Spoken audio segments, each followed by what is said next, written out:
Hello বন্ধুরা, commerce জ্ঞান মন্দির ইউটিউব চ্যানেলে আমি তরুণ পারিয়াল তোমাদের সকলকে স্বাগত জানাই। বিজনেস স্টাডিজ কারবারি শিক্ষার ক্লাস 12 এর 2024-25 শিক্ষাবর্ষের প্রথম chapter nature and significance of ম্যানেজমেন্টের আরেকটি টপিক নিয়ে আজ আমি তোমাদের সামনে হাজির হয়েছি। আজকে আমরা আলোচনা করব ম্যানেজমেন্টের ইম্পর্টেন্স, ম্যানেজমেন্টের অবজেক্টিভ অ্যান্ড ম্যানেজমেন্টের নেচার অ্যান্ড ফিচার্স নিয়ে। থাকবে জাতীয়, আর্থিক এবং সামাজিক উন্নয়নের ক্ষেত্রে ম্যানেজমেন্টের গুরুত্ব কতখানি, কারবারের উন্নতির ক্ষেত্রে ম্যানেজমেন্টের কতখানি গুরুত্ব রয়েছে, সেই সকল ইম্পর্টেন্ট টপিক নিয়ে আজ আমরা আলোচনা করব। তাই আজকের টপিকটি খুবই গুরুত্বপূর্ণ, তাই ভিডিওটিকে লাস্ট অবধি দেখবে, একদম স্কিপ করবে না। তার সাথে ভিডিওটিকে লাইক এন্ড শেয়ার করবে। তোমরা যারা চ্যানেলে নতুন অবশ্যই চ্যানেলটিকে সাবস্ক্রাইব করবে, পাশে থাকা অল নোটিফিকেশন বেল আইকনকে প্রেস করে দেবে সমস্ত নতুন টপিকের আপডেট পাওয়ার জন্য। আর অবশ্যই তোমরা কমেন্ট করবে, তোমাদের যদি কোনো ডাউটস থাকে, কোনো কোয়ারিজ থাকে বা কোনো কোশ্চেন থাকে অবশ্যই সেটা কমেন্ট বক্সে উল্লেখ করবে। তাহলে চলো দেরি না করে শুরু করা যাক।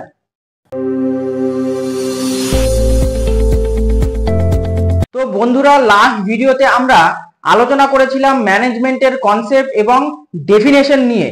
তো তোমরা যারা সেই ভিডিওগুলো দেখোনি অবশ্যই দেখবে। ভিডিওর লিংক আমি আজকের ভিডিওর আই বাটন এবং ডেসক্রিপশন বক্সে শেয়ার করে দিয়েছি, সেখান থেকে তোমরা ডাউনলোড করতে পারবে।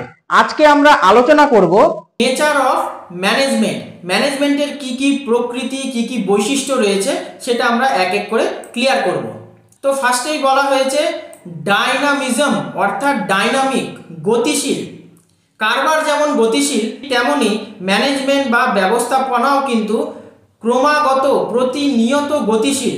প্রতিনিয়ত কারবারের সাথে সাথে ব্যবস্থাপনার মধ্যেও কিছু না কিছু পরিবর্তন হচ্ছে। সময়ের সাথে সাথে সেই পরিবর্তনগুলোকে করা অপরিহার্য, না হলে না ম্যানেজমেন্ট প্রপার ওয়ার্ক করবে, না বিজনেসের প্রপার গ্রোথ হবে। নেক্সট হলো ইউনিভার্সালিটি, অর্থাৎ সর্বজনীনতা, অর্থাৎ ম্যানেজমেন্ট বা ব্যবস্থাপনা সকলের জন্য কাজ করে।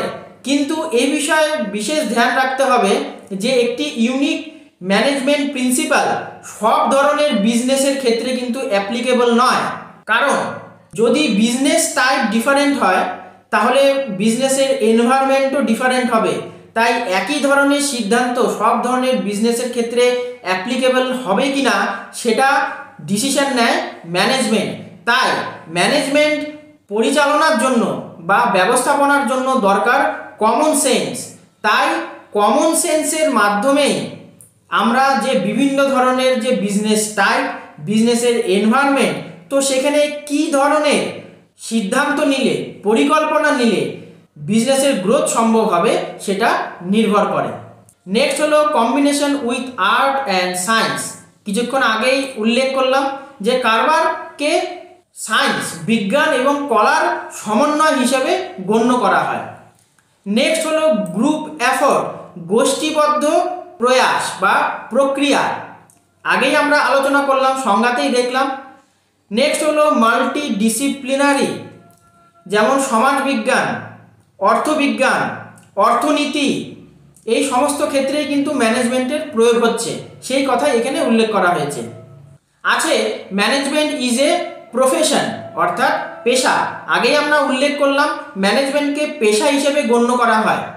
নেক্সট হলো technique of getting others to do work, অর্থাৎ ঊর্ধ্বতন কর্তৃপক্ষ তার জুনিয়র কর্মীদেরকে দিয়ে কিভাবে কাজ করিয়ে নেবে সেই প্রক্রিয়াকে বলা হয় ম্যানেজমেন্ট বা ব্যবস্থাপনা।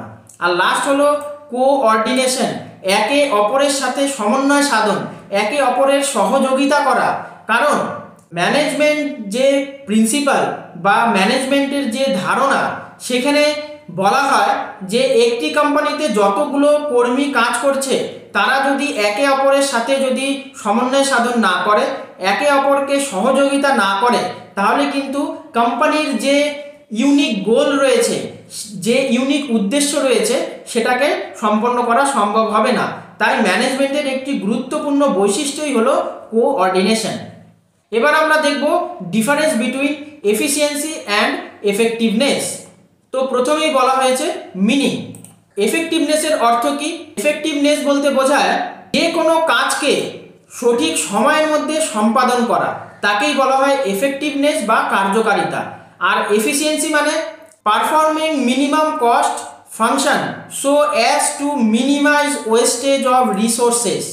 আগেই আমরা যেটা আলোচনা করলাম যে এফিসিয়েন্সি বলতে বোঝায় বা দক্ষতা বলতে বোঝায় দক্ষতার সাথে খুব কম খরচে বেশি লাভ যাতে অর্জন করা যায় এবং সেখান থেকে ওয়েস্টেজ যাতে কম হয়, প্রাকৃতিক সম্পদ হোক বা মানবিক সম্পদ হোক, সে বিষয়ে ম্যানেজমেন্টের বিশেষ ধ্যান থাকে।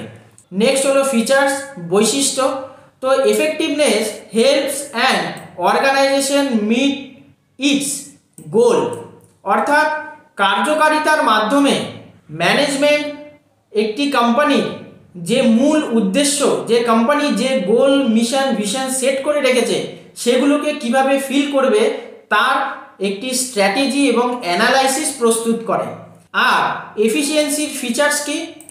Efficiency helps to achieve maximum result through cost benefit analysis, অর্থাৎ ব্যয় বিশ্লেষণ করে ব্যয় কম কিভাবে করব এবং সেখান থেকে ম্যাক্সিমাম যে ইউটিলাইজেশন, সম্পদের যে ইউটিলাইজেশন কিভাবে করব তার বিশ্লেষণ করে।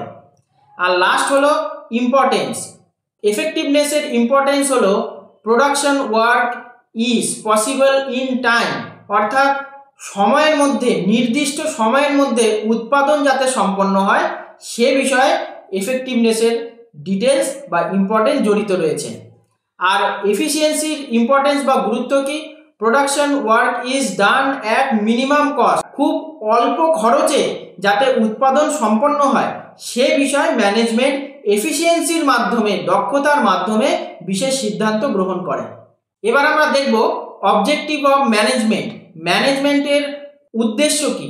তো ফার্স্টেই এখানে আমি অ্যাড করেছি ইনক্রিজ প্রোডাক্টিভিটি। প্রথমেই আমরা আলোচনা করলাম যে ম্যানেজমেন্ট এফেক্টিভনেস এবং এফিসিয়েন্সির মাধ্যমে প্রোডাক্টিভিটি অর্থাৎ উৎপাদন কার্যকে বৃদ্ধি করতে পারে। কিভাবে পারে? সেটা সম্ভব হয় যদি খুব কম খরচে এবং সঠিক সময়ের মধ্যে যদি আমরা সেই কার্যটিকে সম্পাদন করতে পারি। নেক্সট হলো এক্সিস্টেন্স অ্যান্ড গ্রোথ, কারবারের অস্তিত্ব বজায় রাখার জন্য এবং কারবারের উন্নতির জন্য ম্যানেজমেন্ট বিশেষ ভূমিকা পালন করে চলেছে। নেক্সট হলো ইনক্রিজ গুডউইল, একজন দক্ষ ম্যানেজার যদি তার দক্ষতার সাথে কাজ করেন এবং কোম্পানির প্রত্যেকটি ডিসিশনগুলো যদি ঠিক এবং নির্ভুল হয় তাহলে সেই কোম্পানির গুডউইল, সুনাম বৃদ্ধি পায়। নেক্সট হলো লিডারশিপ, অর্থাৎ নেতৃত্ব প্রদান করা। একজন নেতৃত্ব প্রদানকারী ম্যানেজমেন্টের টিম বিল্ডিংয়ের ক্ষেত্রে বিশেষ ভূমিকা পালন করে। টিমের স্ট্রেংথ বৃদ্ধি এবং টিমের যে উইকনেস রয়েছে সেই উইকনেসগুলোকে কম করে, থ্রেটগুলোকে কম করে কিভাবে তাদের প্রোডাক্টিভিটি বৃদ্ধি করা যায়, তাদের কর্মক্ষমতাকে কিভাবে, এফিসিয়েন্সিকে কিভাবে বৃদ্ধি করা যায় সে বিষয়ে একজন টিম লিডার বিশেষ ভূমিকা পালন করে।